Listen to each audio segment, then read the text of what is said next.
Hi guys, so this is the third video preparing our students for the kickboxing grading for the yellow belt. So today we're going to look at the hook. So the hook that we're actually going to concentrate on is our lead hook. Okay, so going into our fight stance, we're into the staggered stance again, hands up, chin down, all the good stuff.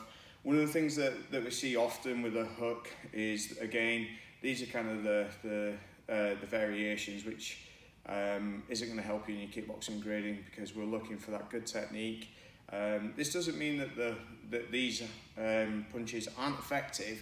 It's just not what we're looking for you to show that you have studied and practiced our kickboxing syllabus. So you get different variations where people open their arm up, and I'm guilty of this. I've got some pictures of me in a kickboxing bout, throwing my arms up and doing that kind of thing. So bringing your hand back and throwing a big old hook like that. We're not looking for those kind of punches. We're also not looking for these like little short punches. So for mixed martial arts and kickboxing, we don't tend to be in kind of a boxer range too often where we've got this short hook.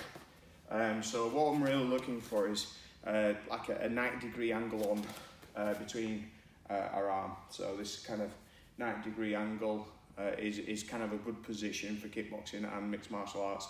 The hand position, I'm not too fussed whether you like punching with your thumb facing up or your thumb facing in, okay?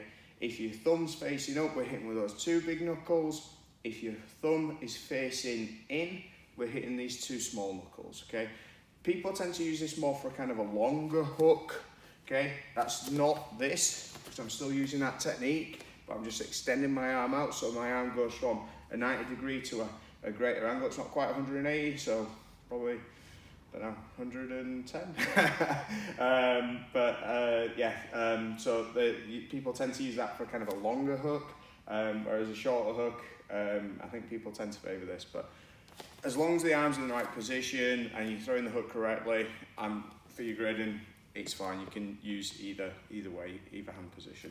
Okay, so from here, all I'm going to do is I'm going to load my weight onto my lead leg, and this is really important because the twist and the power transfer is going to come from the lead leg. If you're just here doing that and throwing your arm, there's no power transfer, and we're always using our hips to generate power for a lot of the punches that we throw. Okay, so like I'm doing a little slip, I'm going to slip to the side slightly, I'm going to bring my elbow up, I'm keeping this hand protecting my head. Yeah, elbow goes up, it doesn't go out. And then from here, I'm going to pivot off my toes. Okay,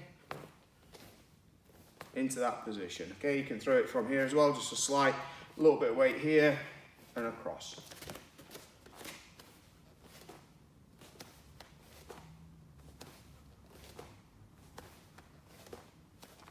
Okay, so as long as it's nice and tight for your grading, that's kind of what we're looking for. We don't want anything where it's too wingy or too short. We want to see the hip moving, so like the cross, we're loading from the toes, transferring from the knees all the way through to the hip to the hand at the very end. If you want any more clarity or to see the hip position or the toes, leave me a comment, send me a message, let me know.